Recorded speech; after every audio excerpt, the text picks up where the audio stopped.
Hello दोस्तों, नमस्कार। ब्राइटवे teaching centre के यूट्यूब चैनल पे आप सभी का स्वागत है।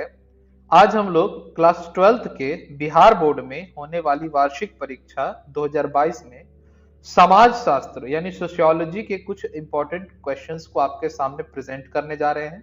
इस कड़ी में आज हमारा ये आखिरी वीडियो है, इसमें सभी के सभी महत्वपूर्ण प्रश्न शामिल हो जाएंगे। तो आइए देखते हैं, इसी कड़ी में हमारा पहला प्रश्न है, हिंदुओं में विवाह है, हिंदुओं में विवाह एक संस्कार है। अगला प्रश्न, एक मुसलमान पुरुष कितनी स्त्रियों से विवाह कर सकता है? सही उत्तर है चार स्त्रियों से विवाह कर सकता है। किसने कहा जाति एक गतिहीन वर्ग है?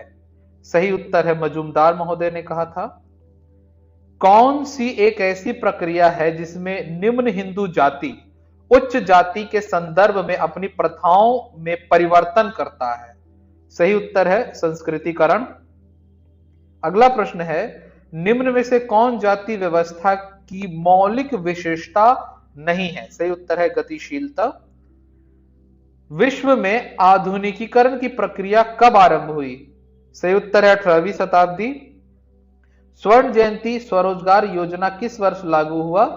सही उत्तर है 1999 में लागू हुआ। बिहार में पंचायती राज संस्थाओं का कार्यकाल क्या है? सही उत्तर है 5 वर्ष। निम्न में से किसने बलवंत राय मेहता समिति का संबंध है? तो बलवंत राय मेहता समिति का संबंध है पंचायती राज से। सही उत्तर है पंचायती राज।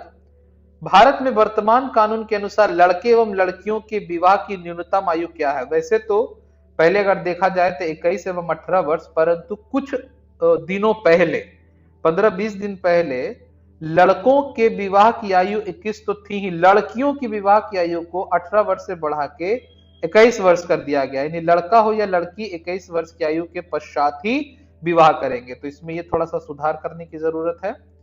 मुस्लिम विवाह में बहुमूल्य को क्या कहा जाता है? सही उत्तर है बी, मेहर कहा जाता है। निम्न में से कौन जनजातीय समाज की समस्या नहीं है? सही उत्तर है छुआछूत, छुआछूत समस्या नहीं है। भारतीय संस्कृति में कितने पुरुषार्थ हैं? तो पुरुषार्थ के 4 नियम, 4 हैं। निम्न में कौन सामाजिक स्त्रीकरण का आधार नहीं है? सही उत्तर है प्रतिस्पर्धा, यह आधार नहीं है। वर्णात्मक बंधुता निम्न में से किस नातेदार के साथ प्रयुक्त होती है? सही उत्तर है चाचा, बी चाचा जी। निम्न में से कौन सामाजिक परिवर्तन लाने में अहम भूमिका निभाते हैं? समाचार पत्र। जवाहर रोजगार योजना की शुरुआत कब हुई थी? सही उत्तर है 1989, 1989। एक एमए डिग्री धारक जो आदेशपाल के रूप में कार्यरत है, निम्न में से किसका उदाहरण है? सही उत्तर है अर्ध रोजगार का, सेमी एम्प्लॉयमेंट। लेविरेट क्या है? तो लेविरेट असर देवर विवाह है। निम्न में वैश्वीकरण का क्या दुष्प्रभाव है? तो सही उत्तर है कार्य, जॉब की अनुशंसा। 73वां संविधान संशोधन अधिनियम 1993 महिलाओं का सशक्तिकरण किस स्तर पर करता है? सही उत्तर है पंचायत स्तर पर, 1/3 आरक्षण है इसमें। किसने लैंगिक असमानता के 7 प्रकार का उल्लेख किया है? सही उत्तर है अमर्त्य सेन महोदय ने। निम्न में से कौन पिछड़े वर्गों के लिए बनाए गए कमीशन के प्रथम अध्यक्ष थे? सही उत्तर है काका कलेलकर। भारत के किस राज्य में पिछड़ी जाति आंदोलन सर्वप्रथम शुरू हुआ? सही उत्तर है बिहार, बिहार में आरंभ हुआ। लैंगिक उत्पीड़न से बच्चों के संरक्षण का अधिनियम पॉक्सो किस वर्ष पारित हुआ? सही उत्तर है 2012, 2012 में पॉक्सो एक्ट पारित हुआ। ग्रामीण भारत में जनसंचार के लिए साधन का प्रचलन सबसे अधिक है? रेडियो, ग्रामीण इलाकों में रेडियो बहुत अधिक सुना जाता है। राष्ट्रीय महिला आयोग का गठन किस वर्ष हुआ? सही उत्तर है 1992, 1992।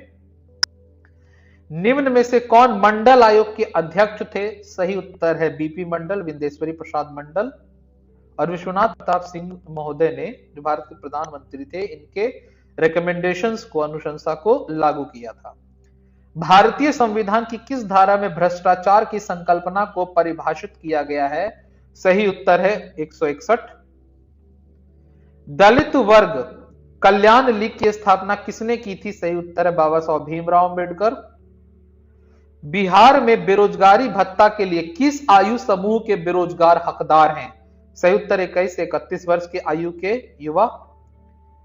घरेलू हिंसा क्या है?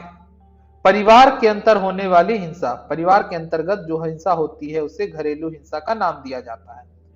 कुवाद शब्द निम्न में किससे जुड़ा हुआ है? नातेदारी से जुड़ा हुआ है यह शब्द। निम्न में से कौन मानव तस्करी का कारण नहीं है? सही उत्तर है सामाजिक परिवर्तन।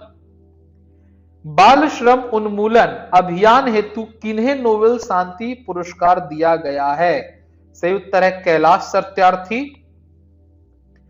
निम्न में से किन्होंने भारतीय जनजातियों के लिए अलगाव की नीति की वकालत की? सही उत्तर है घुरिये महोदय। डेंजरस ड्रग्स एक्ट किस वर्ष पारित किया गया? सही उत्तर है 1930 को यह पारित किया गया था। ताना भगत आंदोलन निम्न में किस जनजाति से जुड़ा है?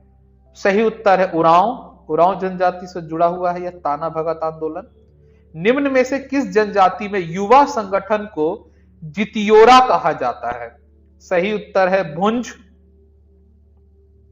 राष्ट्रीय अनुसूचित जाति और अनुसूचित जनजाति आयोग की स्थापना किस वर्ष की गई? सही उत्तर 1990 को एससी और एसटी कमीशन की स्थापना हुई। समाजशास्त्र का जन्म किस देश में हुआ? तो समाजशास्त्र का जन्म इंग्लैंड में हुआ।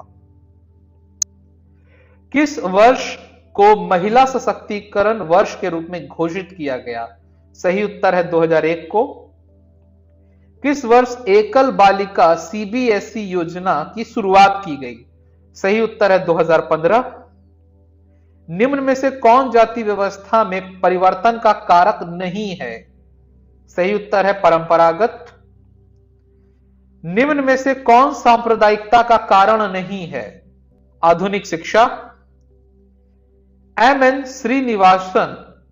श्रीनिवास ने आरंभ में संस्कृतिकरण को किस नाम से संबोधित किया? सही उत्तर है ब्राह्मणीकरण। निम्न में कौन मोक्ष प्राप्ति की सही विधि नहीं है? काम मार्ग यह सही विधि नहीं है। गोल गाघेरो नामक उत्सव का संबंध किस संस्था से है? सही उत्तर है परिवार। भ्रातृक बहुपति विवाह किस जनजाति में प्रचलित है? सही उत्तर है टोडा जनजाति में यह प्रचलित है।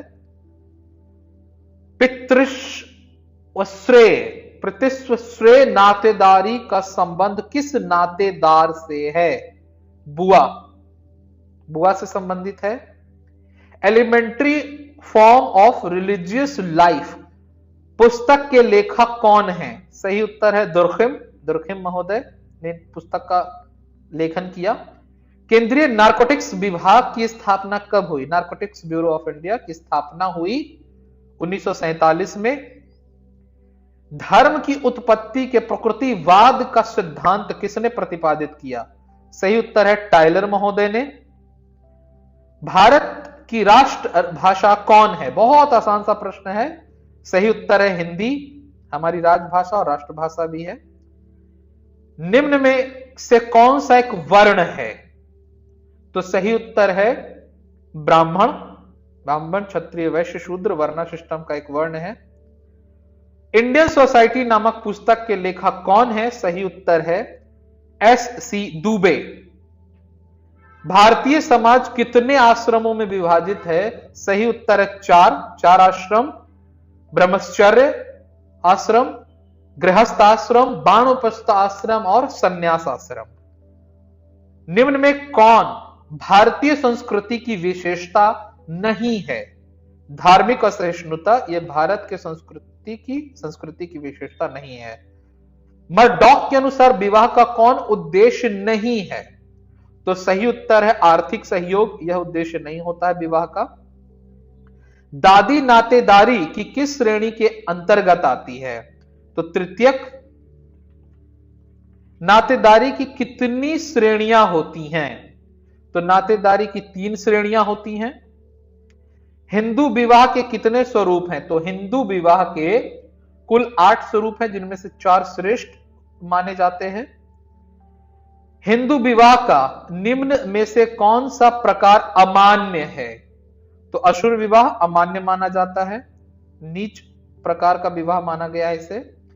किस धर्म में विवाह को एक संविदा माना गया, कॉन्ट्रैक्ट माना गया? तो इस्लाम में विवाह एक संविदा है, कॉन्ट्रैक्ट है। किसने कहा जाति एक बंद वर्ग है? सही उत्तर है मजूमदार महोदय ने यह कहा था। संस्कृतिकरण की अवधारणा किसने प्रतिपादित की? सही उत्तर है एम.एन. श्रीनिवास महोदय ने प्रतिपादित किया था। हिंदू विवाह अधिनियम किस वर्ष पारित हुआ? सही उत्तर 1955 में यह पारित हुआ। किस समाज में पैशाच विवाह का प्रचलन था? हिंदू समाज में था, और यह नीच किस्म का विवाह माना जाता था। यह भी जाति की उत्पत्ति का प्रजातीय सिद्धांत किसने प्रतिपादित किया? सही उत्तर है हर्बर्ट रिजले महोदय ने। वर्ग विहीन समाज की स्थापना की कल्पना किसने की? सही उत्तर है कार्ल मार्क्स महोदय ने क्लासलेस सोसाइटी के बारे में सोचा। निम्न में से कौन जाति नहीं है? सही उत्तर है शूद्र, यह एक वर्ण है। भारतीय समाज में उपनिवेशवादी शासन के क्या कारण थे? सही उत्तर है जातिवाद। निम्न में से कौन जातिवाद का दुष्परिणाम है? सामाजिक समस्याओं में वृद्धि। हिंदू विवाह के किस स्वरूप में एक जोड़े बैल एवं गाय की मांग की जाती है? सही उत्तर है आर्ष विवाह। प्राचीन भारतीय समाज कितने वर्णों में विभाजित था? बहुत ही आसान प्रश्न है। सही उत्तर है 4 भागों में विभाजित था। पश्चिमीकरण की अवधारणा किसने प्रतिपादित की? सही उत्तर है एम.एन. श्रीनिवास महोदय 97 का। निम्न में से कौन सामाजिक परिवर्तन की विशेषता नहीं है? सही उत्तर है अनिश्चित भविष्यवाणी।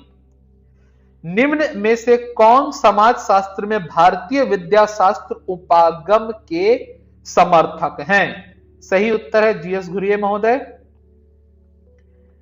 निम्न में से कौन सामाजिक समस्या नहीं है? सही उत्तर है आधुनिकीकरण। और आज के हमारे इस वीडियो का आखिरी प्रश्न है, निम्न में से कौन नगरीकरण के नकारात्मक सामाजिक सांस्कृतिक प्रभाव को दर्शाता है? सही उत्तर है गंदी बस्तियों का विकास। तो मैं आप सभी को शुभकामनाएं प्रेषित करता हूं कि आप सभी अच्छे से अपनी परीक्षा दें और खूब अच्छे अंक लाए। आप सभी को बहुत सारी शुभकामनाएं आपके परीक्षा के लिए। तब तक के लिए गुड बाय, जय हिंद।